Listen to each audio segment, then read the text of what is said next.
آقا ببخشید جونم. یه زنگ بزنید داشتم بیاد دنبالم سردمه. زنگ به داداشه؟ آره. سردته؟ آره. بذار اینو تنت کنم. شماره‌شو بهم میدی؟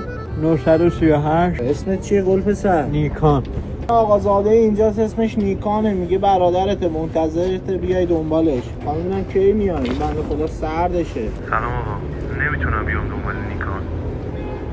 چرا؟ کجای شما؟ والا وضعیت مالیم خوب نیست. خب حالا میخوای چی کار کنی؟ آقا بذارش به زیسی. نزنی حرفا بابا، یا مردونگی به دوره. خداحافظ. چی گفت؟ میاد؟ داداشی یه کاری براش پیش اومده، رفته شیراز. شیراز؟